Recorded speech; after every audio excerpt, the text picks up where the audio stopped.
तो जो जैसा कि आप जानते हैं कि हम आपके साथ डिस्कशन कर रहे थे एनसीईआरटी से मिसलेनियस एक्सरसाइज में स्ट्रेट लाइन का, जो आपकी एनसीईआरटी से ही डिस्कशन चल रहा था। और उस डिस्कशन में मैंने बेसिकली आपके पास 10-10 क्वेश्चन करके आपके वीडियोस बनाए थे। तो आज हम वीडियो का पार्ट 3 डिस्कस कर रहे हैं, जिसमें बाकी बचे हुए क्वेश्चन हम एनसीईआरटी मिसलेनियस एक्सरसाइज से कवर करेंगे। तो बच्चों, बाकी के हम लोग क्वेश्चन एनसीईआरटी मिसलेनियस एक्सरसाइज से कवर करेंगे। तो अभी आप लोग हेडिंग डाल दीजिए स्ट्रेट लाइन मिसलेनियस एक्सरसाइज, और मैं आपके साथ स्क्रीन भी शेयर कर देता हूँ, उससे आपको पूरा आइडिया मिल जाएगा। हाँ, तो बच्चों मैंने आपके साथ अब यहाँ पे स्क्रीन शेयर करना स्टार्ट कर दिए। तो अब मैंने आपके साथ आईपैड की स्क्रीन भी शेयर कर दी है। ठीक है, बस हमारे पास स्ट्रेट लाइन के बाकी बचे हुए क्वेश्चंस थे जो हम लोग को करने थे, तो हम लोग उनको फाइनली स्टार्ट कर देते हैं। सबसे पहले बच्चों यहाँ पर हमारे पास ये एनसीईआरटी की मिसलेनियस एक्सरसाइज है, जिसमें मैंने आपसे के साथ क्वेश्चन डिस्कस किए थे। यहाँ पर अब हम लोग क्वेश्चन नंबर 17 डिस्कस करने वाले हैं। 17 क्वेश्चन ये आपके पास आ गया, और ये बहुत ही इजी क्वेश्चन है क्योंकि आपने एनसीईआरटी में तो स्ट्रेट लाइन के लगभग ज्यादातर क्वेश्चंस कर ही लिए थे। और क्वेश्चन नंबर 17 बहुत ही इजी टाइप कैटेगरी में आता है। तो पहले आप इसको पढ़िए। इसमें लिखा है the hypotenuse of a right angle triangle has its ends 1,3 and -4,1। तो बच्चों ये लास्ट क्लास में क्वेश्चन नंबर 16 तक मैंने डिस्कस किया था, ये क्वेश्चन नंबर 17 आ गया है। तो आपके पास एक राइट एंगल ट्राइंगल है। तो ये राइट एंगल ट्राइंगल उसे कहते हैं जहां पर एक एंगल 90 डिग्री होता है। अब यहाँ पर बेसिकली आपसे कहा गया है कि भाई the hypotenuse of a right angle triangle has its ends at the point 1,3 and -4,1। ये बच्चों हाइपोटेनियस के एंड पॉइंट के कोऑर्डिनेट्स।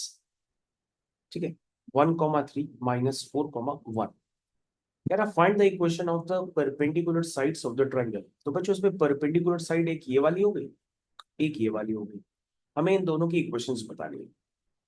तो तुम कहोगे सर अगर हमें equation of line A B बतानी है तो हमें उसका स्लोप नहीं पता है। तो बच्चों ये क्वेश्चन इसी टाइप का है।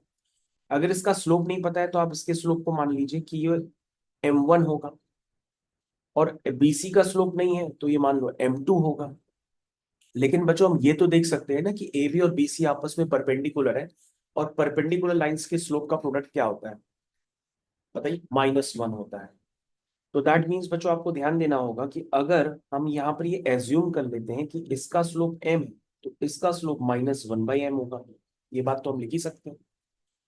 ये क्वेश्चन एनसीईआरटी का एक ऐसा क्वेश्चन है जिसमें ये एक जनरल क्वेश्चन की तरह ट्रीट हो रहा है।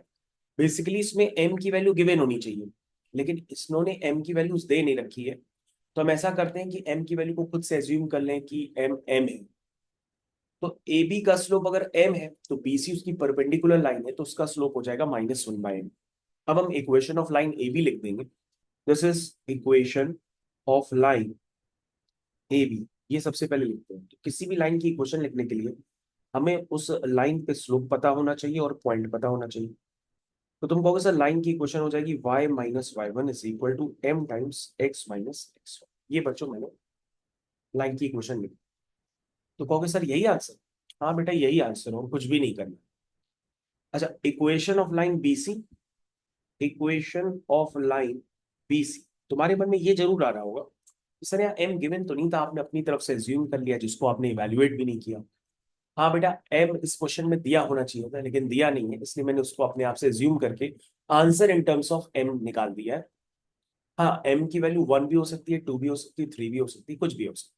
लेकिन अगर हम BC लाइन की इक्वेशन लिखेंगे तो वहां पर BC लाइन किससे पास हो रही है, -4,1 से, और उसका जो स्लोप है वो है -1/m। तो बच्चों BC लाइन की इक्वेशन हो जाएगी y - y1 is equal to -1/m times x - x। ये बच्चों आपकी इक्वेशन क्रिएट हो जाएगी। तो मेरे ख्याल से बच्चों ये 17 क्वेश्चन में ज्यादा कुछ नहीं हो, इतना ही आप करके छोड़ सकते हैं। ये दोनों आपके फाइनल आंसर हो गए। एक आंसर बच्चों आपका ये है, और दूसरा आंसर बच्चों, चलिए बच्चों आगे कंटिन्यू करते हैं। अगर आप हमसे पूछेंगे कि 17 क्वेश्चन किसी भी तरह के एग्जाम में आएगा, तो मैं आपको बता देता हूँ 17 क्वेश्चन ये किसी भी एग्जाम में नहीं आएगा। नहीं आपके स्कूल लेवल एग्जाम में, नहीं आपके जेई लेवल एग्जाम में, लेकिन बच्चों क्वेश्चन नंबर 18 जरूर आ सकता है। इसलिए 18 को आप ढंग से करिएगा। इसमें पूरा कंप्लीट डाटा और ऐसे क्वेश्चंस आपने पहले सुने भी हैं। तो ये क्वेश्चन रिलेट करता है कहीं ना कहीं फिजिक्स के भी कॉन्सेप्ट्स को। क्या लिखा है, find the image of the point with respect to line. कह रहा है एक पॉइंट की इमेज एक लाइन के रिस्पेक्ट में चाहिए। तो बच्चों मैंने इसको दो तरीके से बताया था, एक मैंने बताया था जेई वाले मेथड से, और एक बार मैंने बताया था इसको कि स्कूल वाले मेथड से। तो उसने कहा है कि जिस लाइन के रिस्पेक्ट में इमेज निकालनी है उसको आप क्या ट्रीट कर सकते हैं, प्लेन मिरर। बच्चों मिरर तो कई तरह के होते हैं ना, एक प्लेन मिरर होता है, कॉन्वेक्स मिरर होता है, कॉनकेव मिरर होता है, आप सबके डायग्राम पहले से जानते भी हैं। तो बच्चों ये लाइन हो गई जिसकी इक्वेशन है x+3y-7 = 0।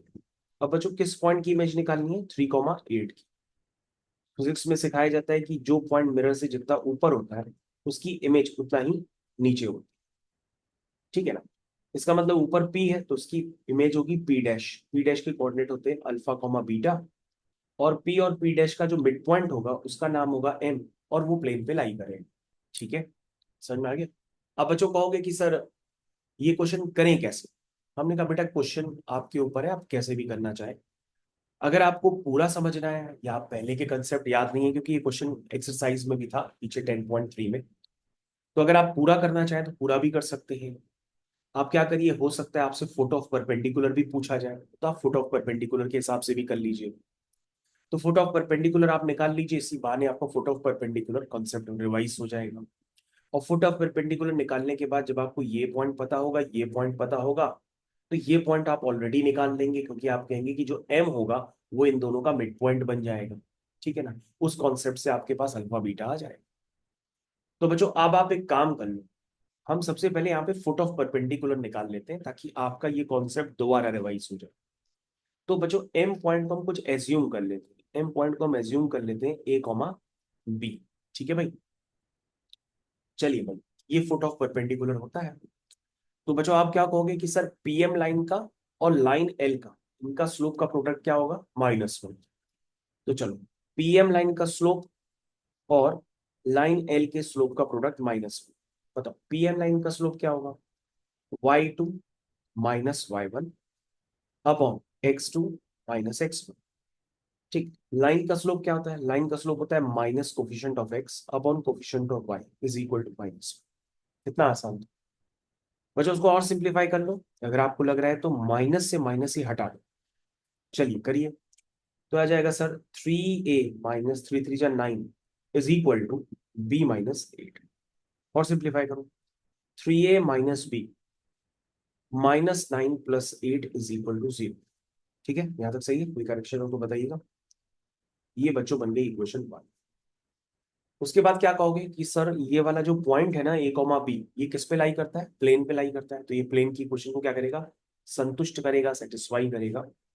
लिख दीजिएगा एग्जाम में, hence A, B lies on the plane, hence it satisfied the equation of plane.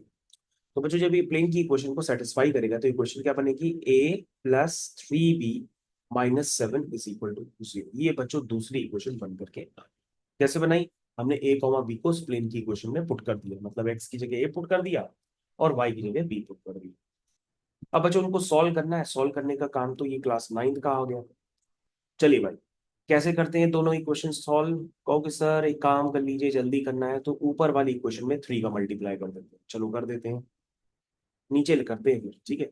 चलो नीचे लिख देते हैं, बताइए 3 का मल्टीप्लाई करने पे क्या है, 3 × 3 = 9a -3b -3 = 0, ठीक है।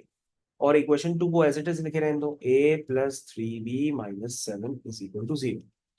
चलो भाई क्या करेंगे, दोनों इक्वेशंस को ऐड कर देते हैं, तो ये दोनों कैंसिल हो जाएंगे डायरेक्टली, और ये बच्चा हो जाएगा 10a, और ये हो जाएगा -10 = 0, यानी a की वैल्यू कितनी आ गई, 1। अब बच्चों a की वैल्यू आप इक्वेशन नंबर 1 में पुट कर दीजिए। तो क्या है, इक्वेशन नंबर 1 क्या है, दिस इज 3a - b - 1 = 0, ठीक है। तो बच्चों ये हो जाएगा 3 - b - 1 = 0, ठीक है। तो 3 - 1 कितना हुआ, 2, यानी कि -b + 2 = 0। यहाँ तक सही है, यानी b की वैल्यू कितनी आ गई, 2 आ गई। तो चलो बच्चों यहाँ तक आप समझ गए कि भाई a की वैल्यू 1 आ गई, b की वैल्यू 2 आ गई। तो लेकिन बच्चों इस क्वेश्चन में ये फुट ऑफ परपेंडिकुलर माना जाएगा, तो फुट ऑफ परपेंडिकुलर इज 1, 2।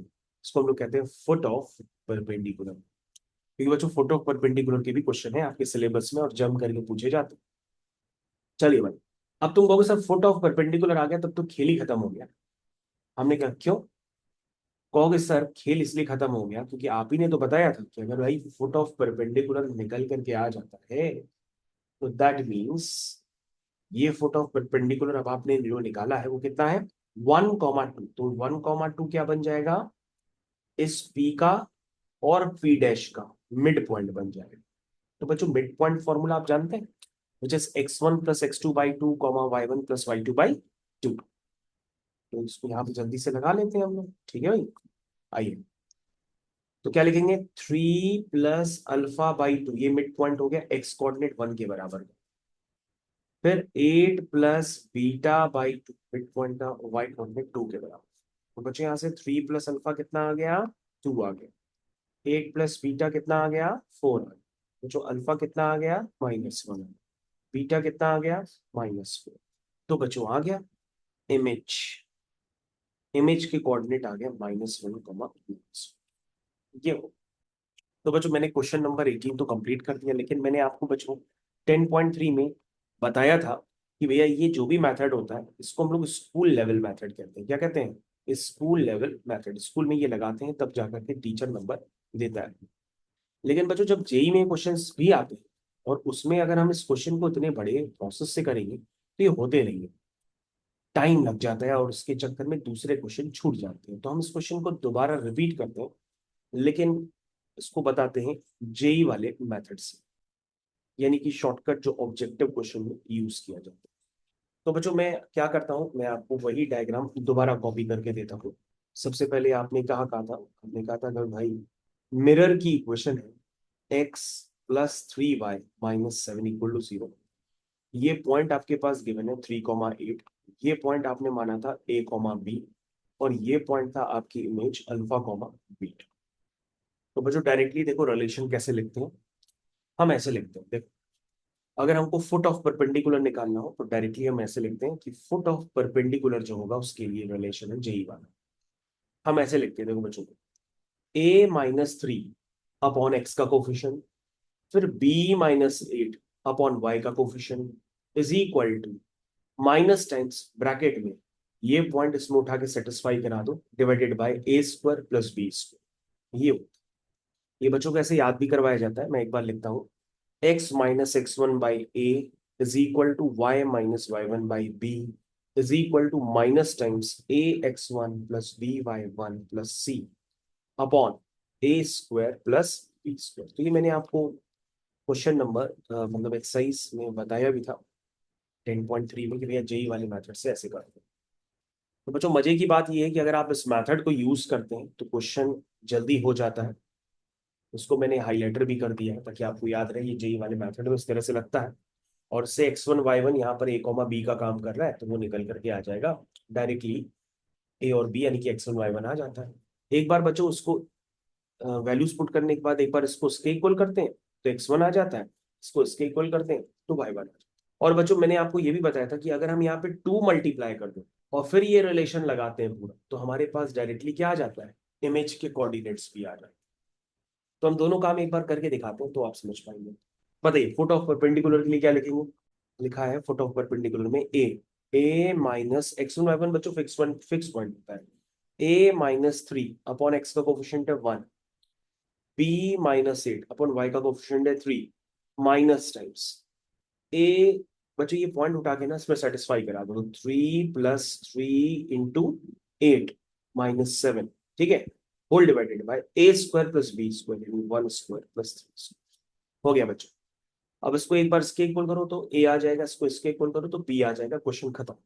लेकिन अगर इमेज निकालनी है, image of a point with respect to plane, तो बच्चों क्या कंसेप्ट लगाते हैं, तो तुम कहोगे सर आपने बताया था यहाँ पे अल्फा,बीटा है तो पहले लिखेंगे अल्फा-3 अपॉन a, बीटा-8 अपॉन b। बच्चों ए बी सी जो है ना, ax + by + c = 0 लाइन की इक्वेशन से है।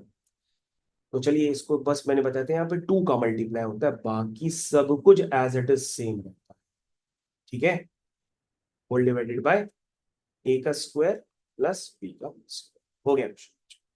अब इसको एक बार इसके इक्वल करना है तो अल्फा आ जाएगा, इसको इसके इक्वल करना है तो बीटा आ जाएगा, अल्फा कॉमा बीटा निकल के आ जाएगा। और सेम मेथड से आपने क्वेश्चन कर लिया। ठीक है, बोलो भाई समझ में आ गया? तो ये बच्चों ऐसा यूज करते हैं। चलिए तो बच्चों मैंने आपको सिखाया भाई कैसे यूज कर सकते हैं।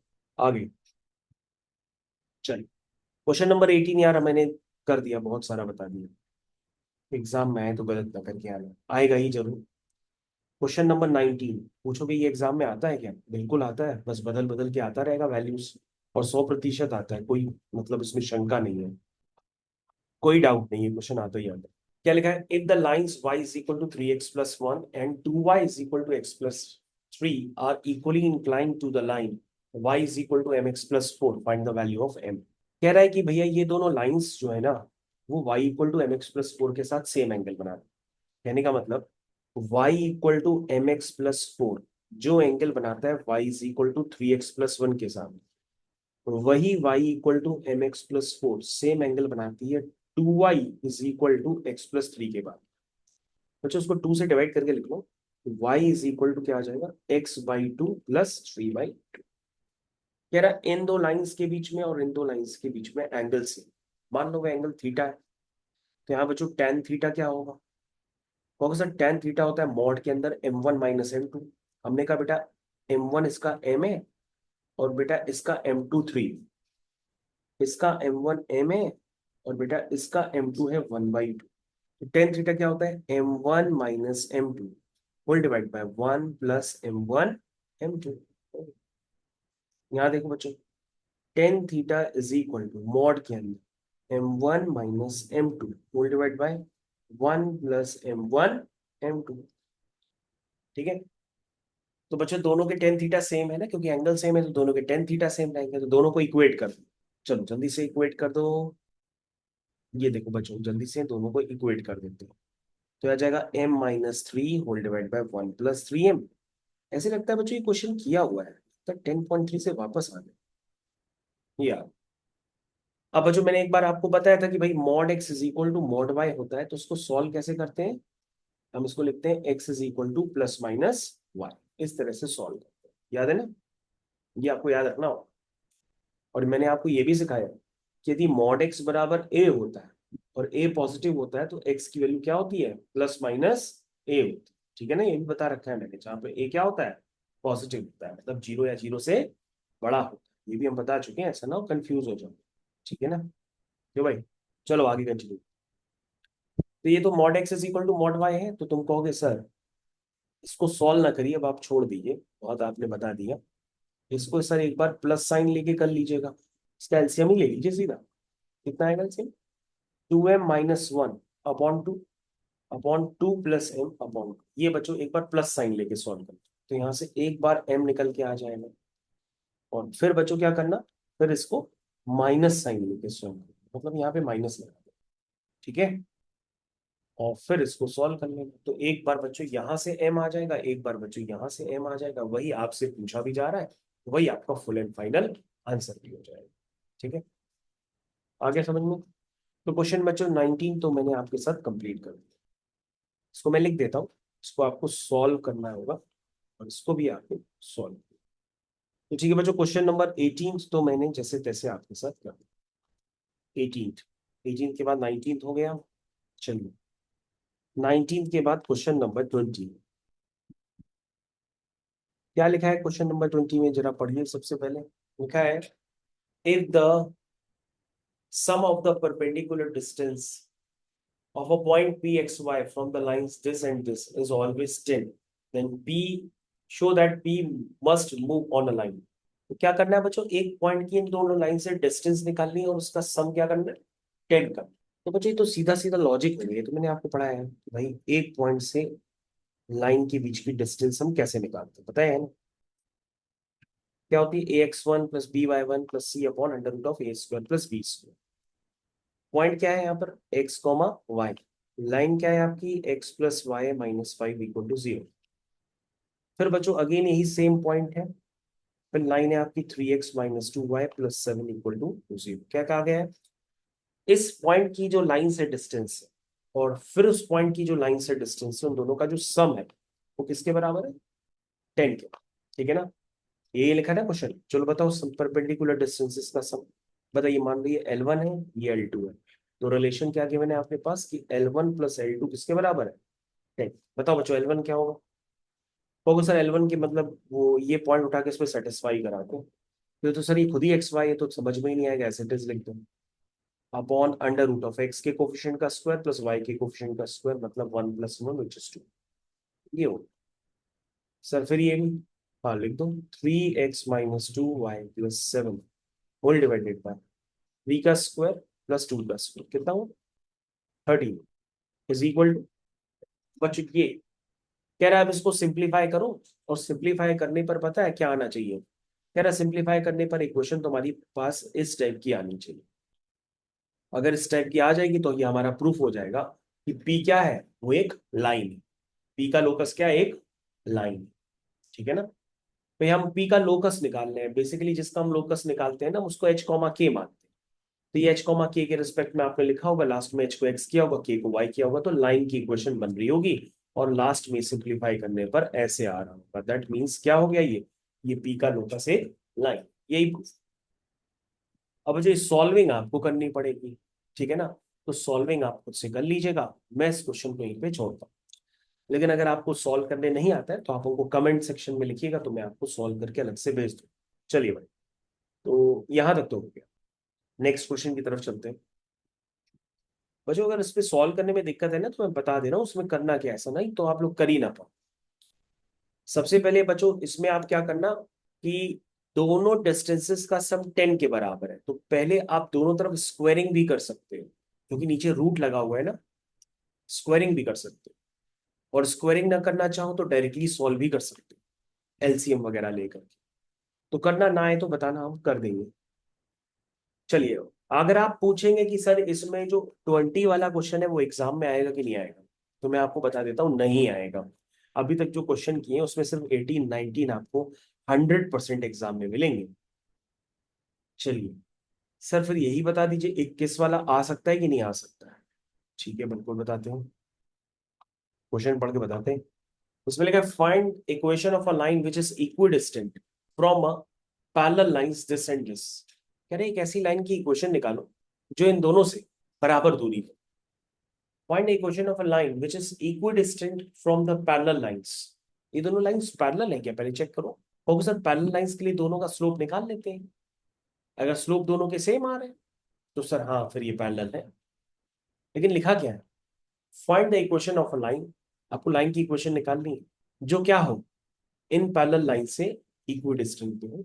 तो तुम कहोगे सर ये देखो सर, ये पहली पैरेलल लाइन है, ये दूसरी पैरेलल लाइन है, अब आपको एक लाइन की इक्वेशन निकालनी है, तो सर वो मान लो लाइन ये है। और इस लाइन की प्रॉपर्टी क्या है कि उस लाइन की जो डिस्टेंस है इससे और इससे वो क्या होनी चाहिए, सेम होनी चाहिए।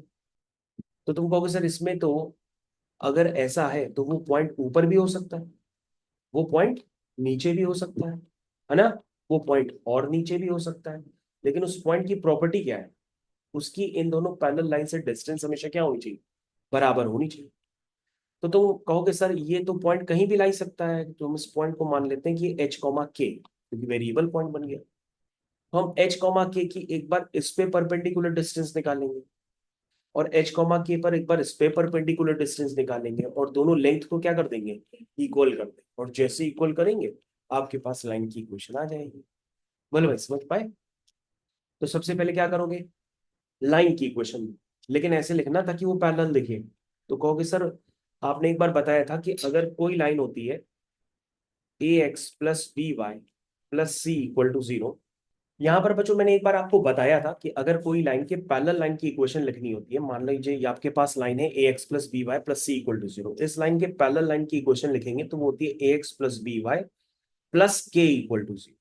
तो बच्चों ये दोनों लाइंस आपस में पैरेलल क्यों है, क्योंकि दोनों के स्लोप सेम होंगे, क्योंकि स्लोप किस पे डिपेंड करते हैं, एक्स और वाई के कोफिशिएंट पे, और वो दोनों के सेम। तो ये दोनों लाइंस कैसी हैं, पैरेलल लाइंस, है ना, पैरेलल लाइंस ऐसे दिखती हैं। और मैंने कहा अगर मान लो आपके पास ax + by + c = 0 एक लाइन है, इसके परपेंडिकुलर लाइन लिखनी है, तो ये भी कंसेप्ट मैं आपको बता देता हूँ। किसी भी लाइन के परपेंडिकुलर लाइन की इक्वेशन होती है bx - ay प्लस के इज इक्वल टू 0। यानी ये दोनों लाइंस आपस में क्या है, परपेंडिकुलर लाइंस। आप डायरेक्टली लिख सकते हो। चलिए बच्चों, फिलहाल अभी क्या करते हैं, इस वाले क्वेश्चन को करते हैं कि इसमें ये वाली लाइन की इक्वेशन तो ये थी। बच्चों जो दूसरी लाइन की इक्वेशन है ना, वो जरा लिखो जरा, क्या है, 9x + 6y - 7 is equal to 0। तुमने देखा पैरेलल लाइंस में ए और बी हम सेम बना लेते। तो एक काम कर लो, तुम इसमें 3 से डिवाइड कर दो। जब तुम इसको 3 से डिवाइड करोगे तो ये बन जाएगी 3 3 जा 9x, 3 2 जा 6y -7/2 इक्वल टू 0। अब देखो दिख रही है, अब तो पैरेलल लाइन दिख रही है ना। ये देखो, क्योंकि दोनों में ax + by वाले टर्म्स सेम होने चाहिए, कांस्टेंट तो डिफर कर ही सकते हैं। अब जो आपको क्या करना है, उस वेरिएबल पॉइंट h, k से पहली लाइन पे परपेंडिकुलर डालो जिसका नाम है L1, फिर यहां डालो जिसका नाम है L2, और L1 बराबर L2 करो। बताओ L1 क्या होगा बच्चों।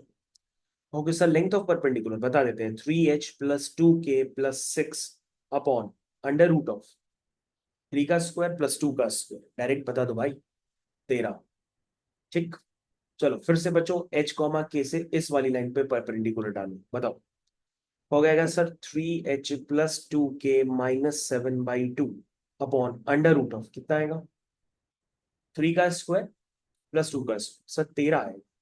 और सर मॉड तो आपने लगाया नहीं, लगा देना, देखो लगा दे, क्योंकि लेंथ होती है ना पॉजिटिव होती है। कहोगे sir mod x is equal to mod y हो गया, तो उसको तो हम दो तरीके से खोल सकते हैं, x इज इक्वल टू +-1। हाँ बिल्कुल। एक बार बच्चों, बच्चों √13 तो पॉजिटिव है ना, कैंसिल हो। तो एक बार बच्चों इसको प्लस साइन से सॉल्व करना, देखना क्या आ रहा है। आएगा कुछ नहीं, मतलब प्लस साइन से आता नहीं है कुछ। क्यों क्यों नहीं आएगा, क्योंकि 3h कैंसिल हो जाएगा, 2k कैंसिल हो गया, सब तो कैंसिल हो गया। कांस्टेंट बराबर 0 कोई लाइन की इक्वेशन थोड़ा ना होती। तो प्लस साइन जब लोगे तो कोई आंसर नहीं आएगा। हाँ माइनस साइन लोगे, है ना, तो आंसर आ जाएगा। तो बच्चों यहाँ जब माइनस मल्टीप्लाई करोगे ना, तो ये हो जाएगा -3h -2k +7। यहां से आंसर आपके पास आ जाएगा। अब इसको बच्चों निकाल लो, 3h कितना हुआ, 6h, 2k कितना हुआ, 4k, 6 + 7/2 कितना हुआ, नहीं नहीं नहीं, 6 - 7/2। तो बच्चों आया 6h + 4k, 6 2 12, 12 - 7 5, कितना है, 5/2 इक्वल टू। ये बच्चों आ गया। तो ये आपका आंसर आ गया फुल एंड फाइनल। मतलब इस वाली जो वेरिएबल पॉइंट, जो लाइन थी ना, वेरिएबल लाइन जहां से डाली गई परपेंडिकुलर डिस्टेंस इक्वल है, तो उस लाइन की इक्वेशन बतानी थी। लाइन की इक्वेशन आ गई है। अब आप क्या करो, उसमें h को x कर देना और k को y कर देना, तो आपका आंसर आ गया 6x + 4y + 5/2 equal to 0। To अजीब लग रहा है तो तुम उसको ऐसे भी लिख सकते हो भाई, 2 6 जा 12, 2 4 जा 8 और 5 इक्वल टू, आप ऐसे भी लिख सकते हो। ठीक है, समझ में आ गया। अब कहोगे सर ये क्वेश्चन एग्जाम में आ सकता है, ये आ भी सकता है, क्योंकि जो 18 19 टाइप का क्वेश्चन था ना, वो तो लगातार बनते ही बनते हैं। मान लो टीचर को पेपर डिफिकल्ट करना हो, थोड़ा सा हटाना हो क्वेश्चन, मान लो हाफ ईयरली में तो यही देगा, मान लो तुम्हारे प्री बोर्ड हो रहे हैं, हाफ ईयरली जो भी हो रहा है उसमें तो यही देगा। लेकिन मान लो फाइनल में पेपर डिफिकल्ट करना हो तो क्वेश्चन नंबर 21 डाल देगा। इसलिए कर लेना, लीस्ट प्रोबेबिलिटी है लेकिन आ भी सकता है, लेकिन मैंने बताया पूरा है इसलिए कर लेना, ऐसा ना हो छोड़ के आ जाओ। चलो भाई, 21 के बाद बच्चों आगे कंटिन्यू करते हैं 22। सर 22 आ सकता है, अरे बिल्कुल आ सकता है, ये फाइनल एग्जाम्स में डाला जाता है ये क्वेश्चन, और सभी के में डाला जाता है, चाहे वो बच्चा किसी भी बोर्ड का हो। और फिजिक्स के साथ भी कॉमन है नहीं ये। चलो, लिखा है a ray of light passing through the point 1, 2। चलो रे ऑफ लाइट बनाते हैं, ये आई रे ऑफ, और रिफ्लेक्ट भी कर रही हो तो रिफ्लेक्शन वाला ही बना सकते हैं, है ना। ये बच्चों क्लास 9 10 में पढ़ाया जाता है, angle of incidence equal to angle of reflection. और जो एंगल होता है वो कहाँ से मेजर करते हैं, नॉर्मल से। नॉर्मल क्या होता है, प्लेन का परपेंडिकुलर। ठीक, चलिए बच्चों, जितना एंगल ये होता है उतना एंगल ये होता है, तो ये रेड वाली लाइन को एंगल बाइसेक्टर भी कहते हैं। तो ये बच्चों इंसिडेंट रे, ये रिफ्लेक्टेड रे। चलिए, a ray of light passing through the point 1, 2 and reflects on the X axis L. ये पॉइंट तो, लाइन तो एक्स एक्सिस है, एक्स एक्सिस पे तुम कहीं पे भी पॉइंट लोगे ना, उसका वाई कोऑर्डिनेट पक्की बात है 0 हो। कहां से रिफ्लेक्ट करती, ए से, and the reflected ray passes through the point 5, 3। फिर फाइंड द कोऑर्डिनेट ऑफ। तुमने कहा सर एक तो हम पहले ही पहचान गए कि एक्स एक्सिस पे है तो उसका वाई कोऑर्डिनेट क्या होगा, 0। तो कैसे करोगे बच्चों, बताओ भाई।